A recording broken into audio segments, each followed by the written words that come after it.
Hello，大家好，我是议员。今天影片更新比较迟，因为我们在等着最后的结果。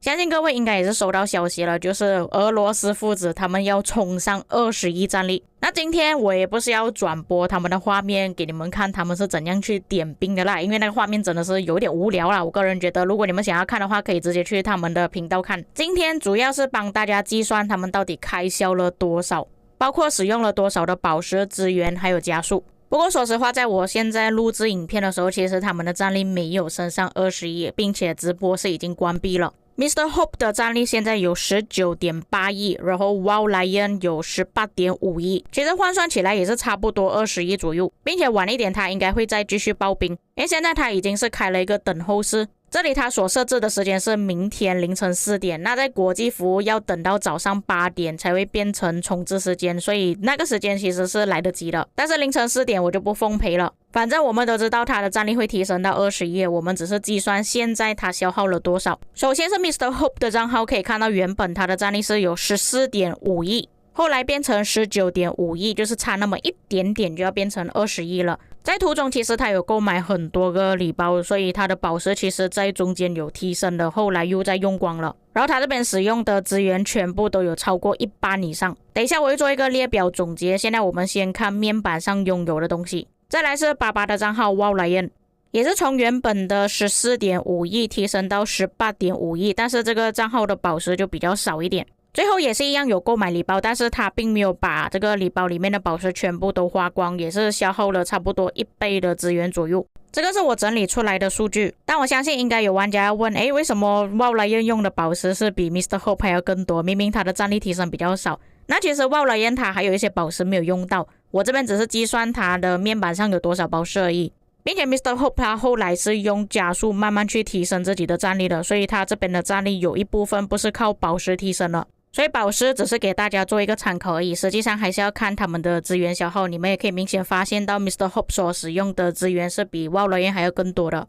那我认为他们应该是之前计算错误，以为4000万宝石可以提升20亿战力，可能是算错了，但没有想到最后提升的时候是不够用的。所以他们等之后凌晨4点的直播应该是准备好所有的宝石之类的吧。就算他凌晨4点不再继续提升战力，在这个赛季里面他们休息的时间其实还蛮长的，也是有机会可以提升20亿战力，所以这两个是20亿战力是肯定的。那么问题来了，既然我们都已经知道他们提升了多少的战力，使用了多少的资源还有宝石，那么究竟他们只是光靠使用宝石的话，到底要花多少的钱，多少年的加速？这个就是我做出来的数据了。那为什么他们的名字会出现2次？上一次是他们之前提升战力的时候所报的兵力，但是你们可以看到上一次提升的部队没有这么多，这边大概 1.5 亿左右，但是这一次就很夸张了，有 3.9 亿跟5亿。OK， 那么假设说他们这一次提升部队是完全没有使用任何的加速，只是使用宝石的话， Wow Lion 在提升了 3.9 亿战力之后，他是已经消耗了4200万左右的宝石，然后 Mr. Hope 应该要消耗了5200万左右，因为前面那个数据是因为他们有使用加速的关系所以宝石用量会比较少一点。那现在 Wow Lion 提升的战力是总共使用了76年的加速，只是一个账号而已，总共是开销了17万美金。Mr. Hope 今天开销了96年的加速，差不多97年了，消耗了21万美金，总共加起来他们这两个账号在一天之内消耗了38万美金，这是一个很可怕的数字。那假设说其实他们要提升到20亿战力，应该要准备多少宝石？比较保守的情况下要准备至少5800万左右的宝石，所以他们这里准备的宝石其实是比较少了，并且你们可以发现到他们面板上准备的宝石其实都是4000万左右，我是真的认为说他们计算错误了。但是尽管他们今天提上了20亿战力，也只是第2跟第3位20亿战力，因为第1位就是来自土耳其的大哥 Ikram，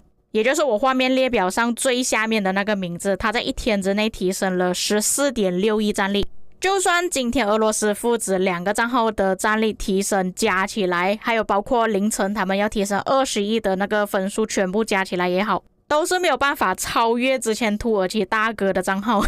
Ikram 的账号是真的太恐怖了，他一天之内就已经消耗了 1.5 亿的宝石。285年，差不多286年的加速，并且开销了63万美金，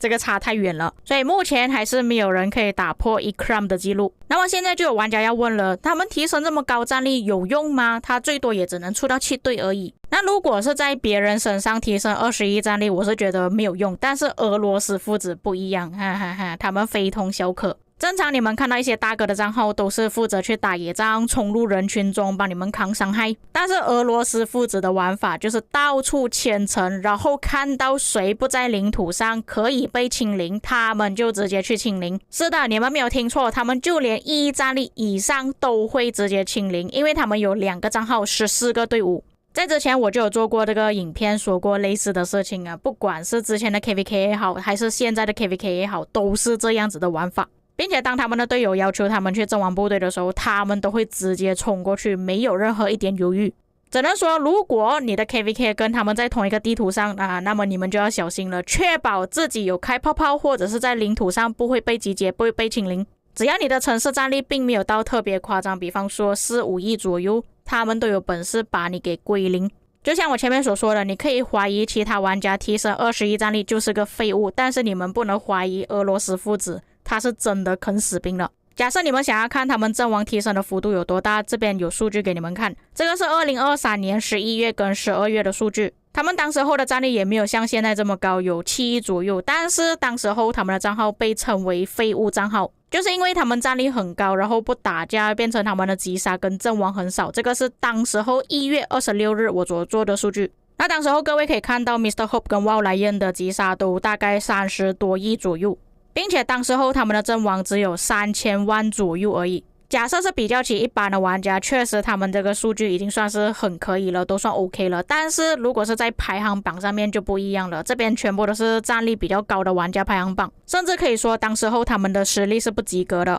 不过也算是很正常啊，因为当时候他们的账号还算是比较新，而且我也是收到不少的观众投诉说他们不太活跃。但是经过了542天的蜕变之后，也就是到了今天，他们的数据就完全不一样了。首先是 Mr. Hope 的数据，可以看到从原本的只有32亿击杀变成2500亿的击杀，是提升了差不多8到9倍左右。阵亡数量从原本的3100万变成了今天 1.6 亿，提升了大概5倍左右，是有很明显的提升了。再来就是爸爸的账号，也是跟儿子提升的幅度差不多，但是爸爸的阵亡比较多，击杀比较少。既然他们现在都已经提升到这么高的战力了，而且他们这一次的敌人还有包括爸爸，所以相信这一次 KVK 结束之后，他们的战力又会有所提升了。他们的联盟战力也从原本的200亿变成212亿，前置的名字也是这2位玩家8榜，甚至比起第3名的玩家还要多出了4-5倍左右。目前王国的分数是已经超越了2429，大概3倍，接近4倍左右了。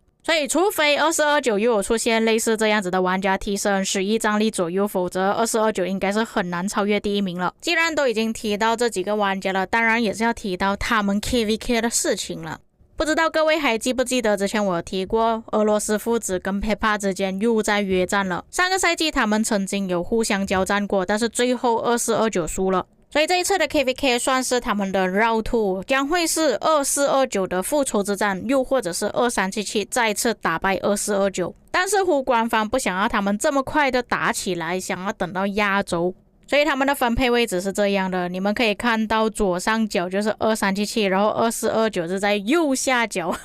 距离的特别远。并且根据地图来看，这个 KVK 也将是会比较无聊的 KVK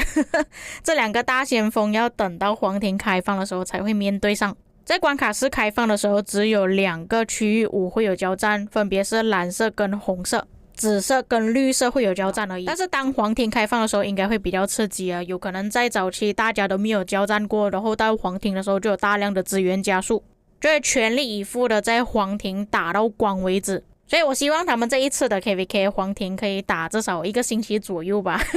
我知道对当地的玩家来说比较折磨啦，但是对我们观看的观众而言是蛮期待的。并且等到皇庭开放才有战斗，也是对于其他的阵营来说比较好一点，不需要购买太多的水晶科技。毕竟你们也可以看到这个地图上有多少的小王国跟他们挤在一起。不过最后各位可以猜一下，究竟是2429可以报仇成功呢，还是2377再次打败2429？可以在评论区留下你们的看法。那这里也是感谢2429提供的数据。以上就是本期内容，我们下个影片再见。